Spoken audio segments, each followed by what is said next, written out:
Fuck. What's up, man? Let me take you for a little spin, man. Show you what it feel like. I gotta go make these drop-offs. Man, you think you're the only one out here working, B?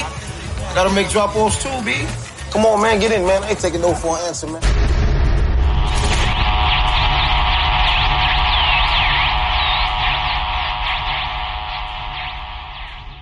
All right, man. Welcome to the 290 Moe podcast. I appreciate you for coming on. Why don't you go ahead and introduce yourself for my viewers and listeners? Thank you for having me, bro. What's up, everybody? How you guys doing today? It's your boy B Sportz, and I'm representing BlackOut Sports. BlackOut Sports is my podcast that happens on every Wednesday at 7 p.m. Central Standard Time.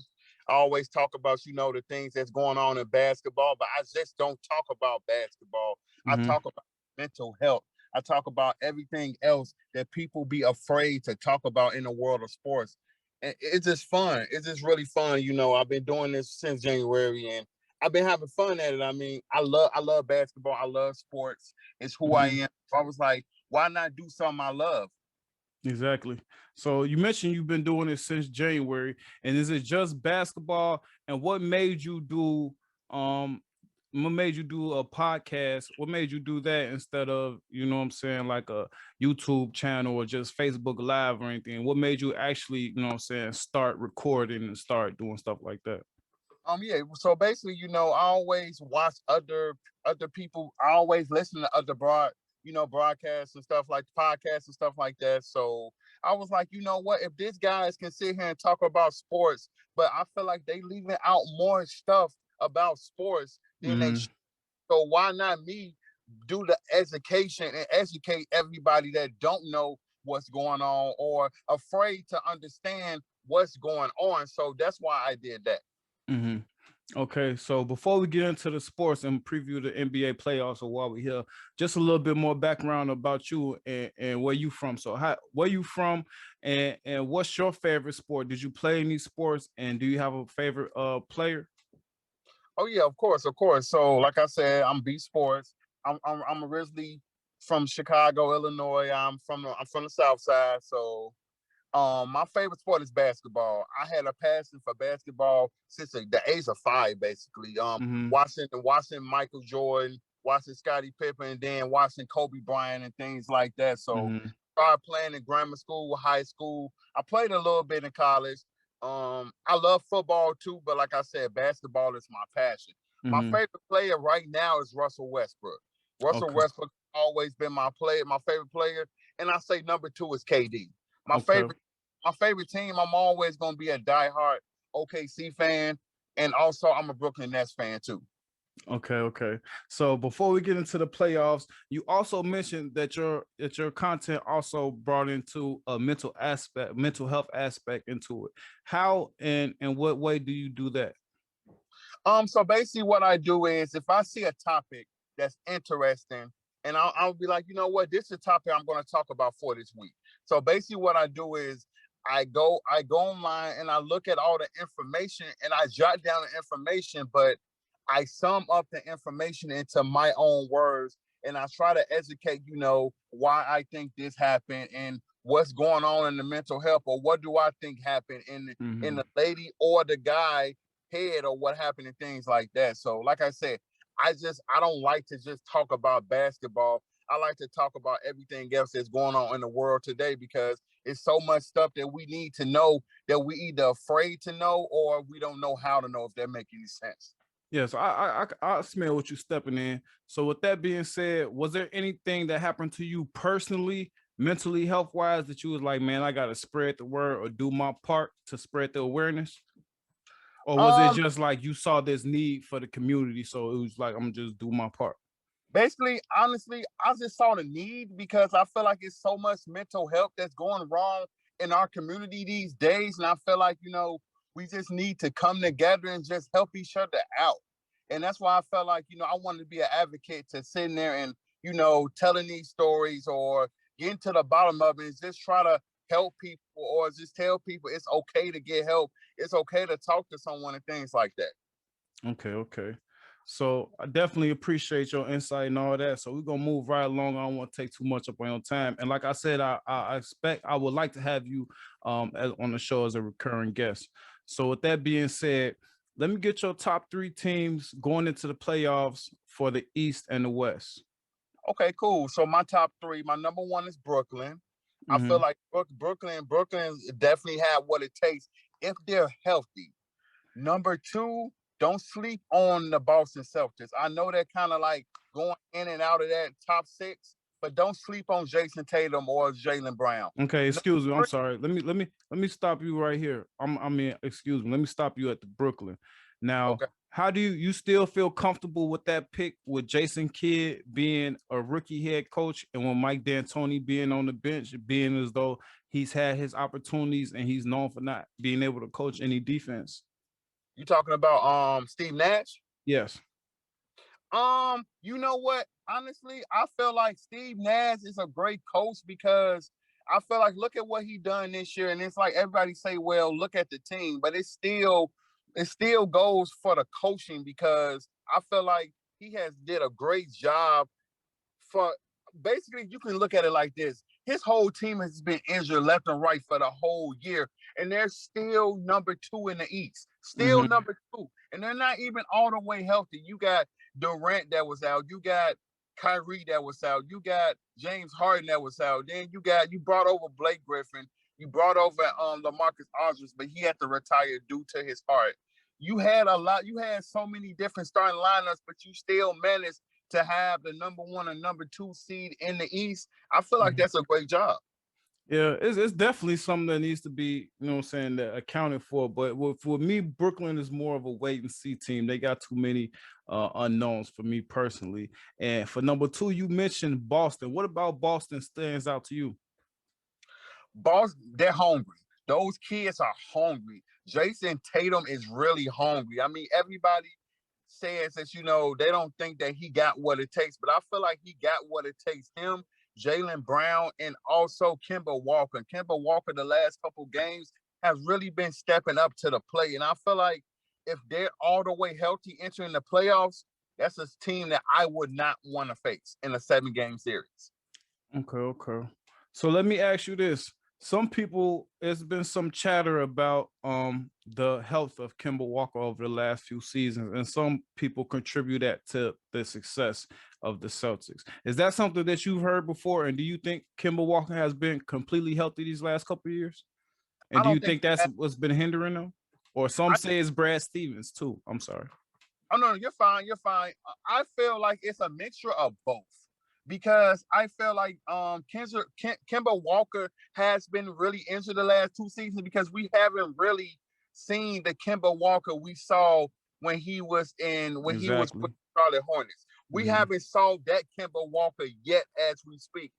And I feel like if he haven't never got injured, I feel like the Boston Celtics will be way better than they are now because he's a great player. He's very underrated. Now, as far as Brad Stevenson, I feel like he's doing a good job, but sometimes his coaching is kind of iffy because I'm not a fan. I'm not going to lie to you.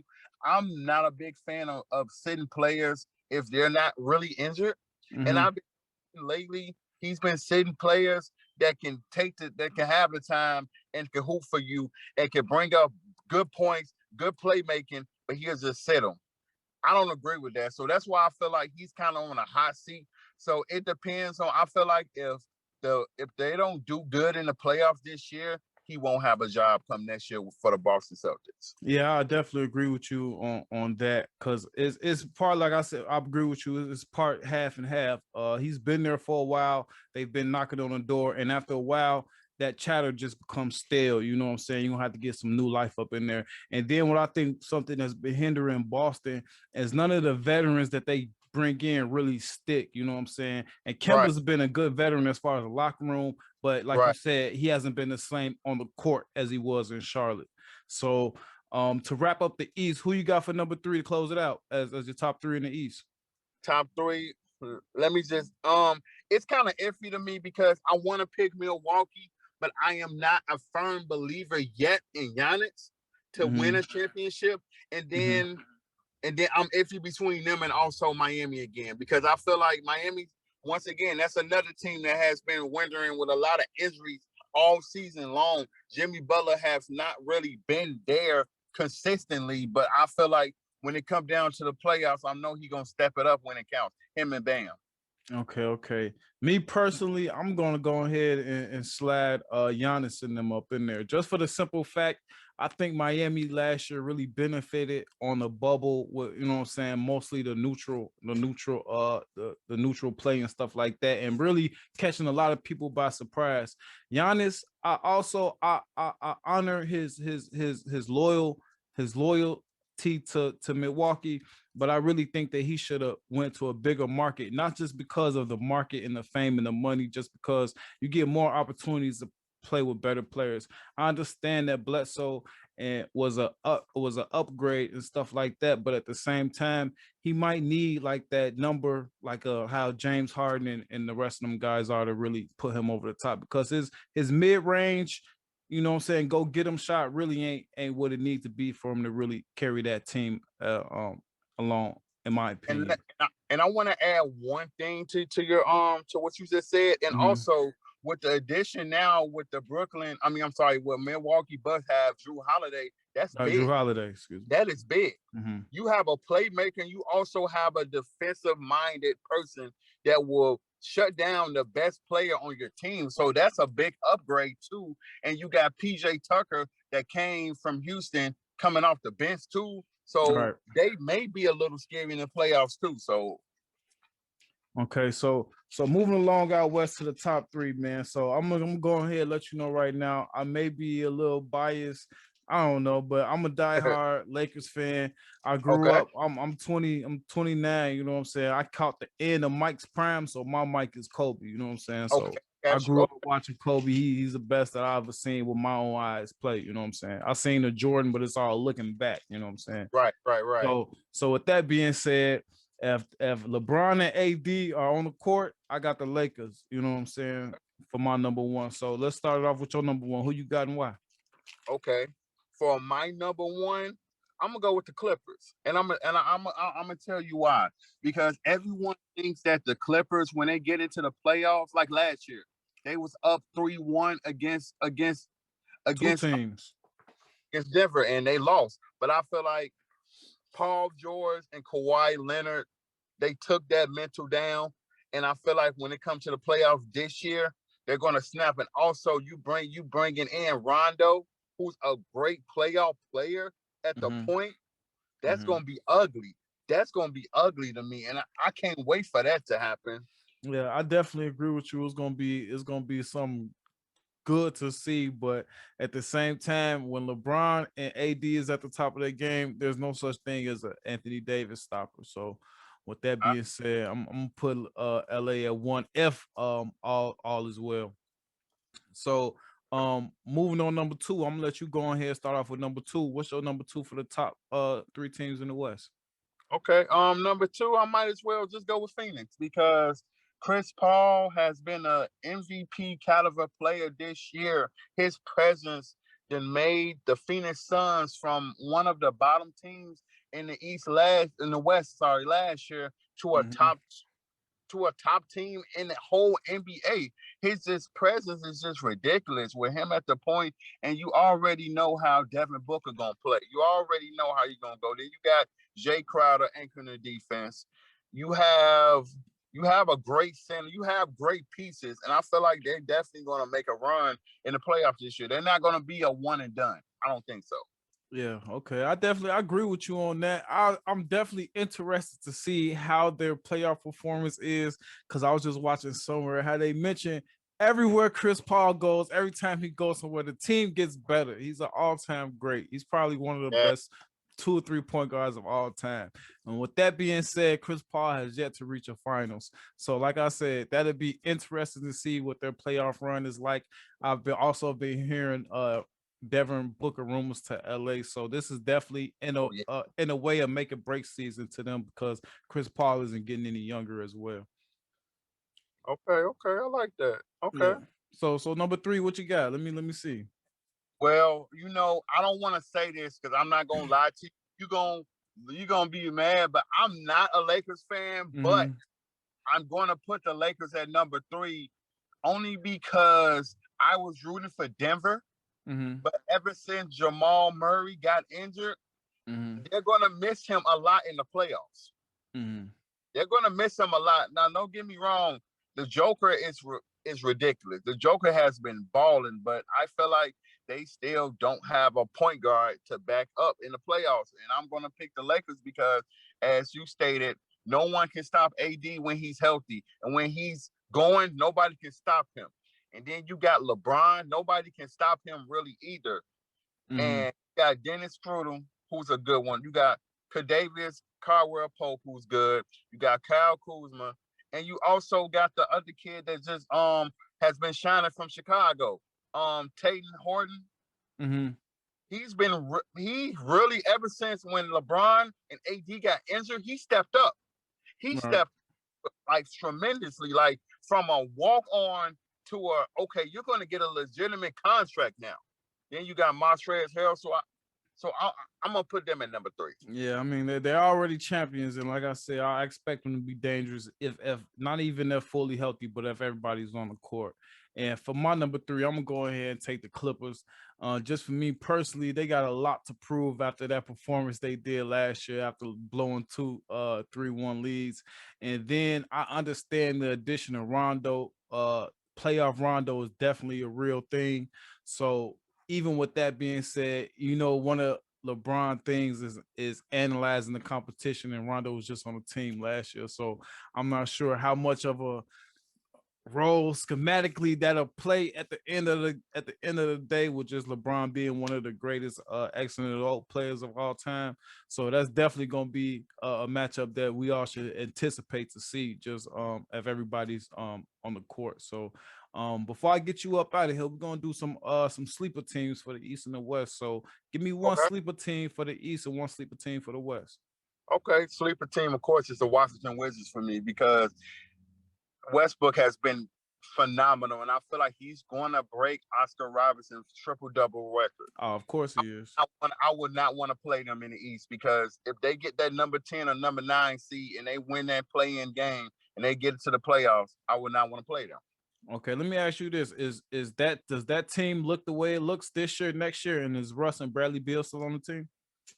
Honestly, I'm gonna be honest with you. I really hope that they both stay on the Wizards, and I hope they try to bring in help, because they need help. If not, I got a feeling either Russ or Bradley Beal is gonna leave and go to LA, go to the Lakers. Okay. And I guess my sleeper team I'll take, because I really ain't been hearing too much about them as of recently. I'm gonna go ahead and take the Sixers for my sleeper team in the East. Now, I'm gonna say this one thing. Now, I like the Sixers. Don't get me wrong, but every time I try to root for them, they always failed me. Always. Yeah, that's why they kind of. Yeah, no doubt. But you know, Doc Rivers, he's a Hall of Fame. He's a Hall of Fame coach, championship coach. That should make a difference when you got 2 all-time players. So hopefully it does make a difference for all their career sakes, because that's something that they also have been talking about blowing up for the last couple of years. So hopefully they have some success as well. Cool. And moving out west for a sleeper team, who you got? My sleeper team out west, man. You know what? I'm gonna just say this: don't sleep on Golden State if they make it in. Okay. I thought you was gonna say Portland. I was gonna say you can't say Portland no more, because if they in it, ain't no telling what the fuck they gonna do. So I can't. You know what? I'm a Dame fan. I'm a big fan, but every time I'm like, okay, this is the year for them. Never. So yep, I got Golden State, my sleeper team. I definitely agree with you, because Steph is definitely playing like a monster on short. Steph is he's not Shaq in the way of size and, you know what I'm saying, dominance, but just in the way of, you know what I'm saying, changing the game, you know what I'm saying, even if, you know, not all the dunks and the high flying, but just having a respected shot from everywhere on the court, you know what I'm saying. So he's definitely, that was definitely a surprise to see him coming on tear as he did this season as well. So as what was they, you know, called it the draft pick they had with James Wiseman? Yes. If he can get healthy when Clay comes back, I expect Golden State to be right back in the thick of things. Oh yes, for sure, because James Wiseman is a great player, and you bring him, and then you already have Draymond, you have Andrew Wiggins that's finally stepping up on the Warriors, and then a healthy Clay and Steph. It's over with. Okay. So before I get you out of here, I want your picks for the finals just to see who's appearing in the finals, and then I'm gonna bring you back on when we get to the close to the finals, and then we'll make our finals picks. So just for the team to represent the East and the West for the finals, your prediction, who you got and why? Well, for the East and West, I'm gonna go with Brooklyn, and I'm gonna go with the Lakers because I feel like the Lakers, even though they has been ever since AD and LeBron's been injured, they've been up and down. But when they're healthy, when that whole team is healthy, I can't lie. They're not a team to be reckoned with. They're not. And also goes for the Brooklyn Nets. And I feel like it's going to be a battle of the stars. It's going to go down to the wire. I'm predicting a game 7. And I'm giving whoa. We're gonna say that for the next episode, man. I'm gonna bring it. We just gonna say the picks. My fault. All right, bet. I'm sure, but that's definitely gonna keep the people waiting. And then for me too, I'm gonna say as long as LeBron and AD is on the court, I don't care what they say their health status is. As long as they on the court, I got Brooklyn and I got LA in the finals. And we're gonna come back on and we're gonna make our finals picks. So with that being said, man, I appreciate you for coming on the show, man. Thank you for your time. Bro, thank you for having me, bro. I appreciate it. Hey, before we get you up out of here, go ahead, tell the people where they can find the podcast, where they can watch it, and where they can find you on social media. Okay, so social media, I'm on Facebook and I'm branded Sportz. I'm on PodBeam. I'm on PodBeam every Wednesday night at 7 p.m. I stream on there, and I also stream on Facebook Live as well. So if you guys not doing anything, you want to talk about basketball, chop it up, feel free to hit me up. All right, bet, man. Like I said, I appreciate you for coming on 290 Moe podcast, and I can't wait to have you back. Bro, appreciate it. Thank you so much, brother. All right, in a minute, gang. All right.